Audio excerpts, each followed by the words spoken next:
হত্যার কুখ্যাতি আছে ইহুদিদের।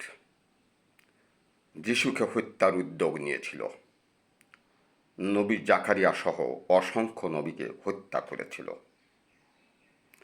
বর্তমান নেতানিয়াহুর শিশু হত্যা, নারী হত্যা, নার্স হত্যা, ডাক্তার হত্যা, নির্বিচার গণহত্যা অতীত হত্যাকাণ্ডকে স্মরণ করিয়ে দেয়।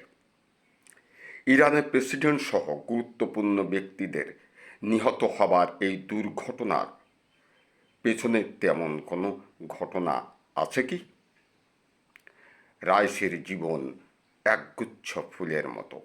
রাইসি এক অদম্য অনুপ্রেরণার নাম, নেতানিয়াহু এক ঘৃণ্য হত্যাকারীর নাম।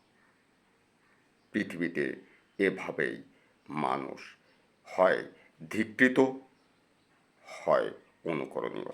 ধন্যবাদ সকলকে। দোয়া করুন ইব্রাহিম রাইসির জন্য।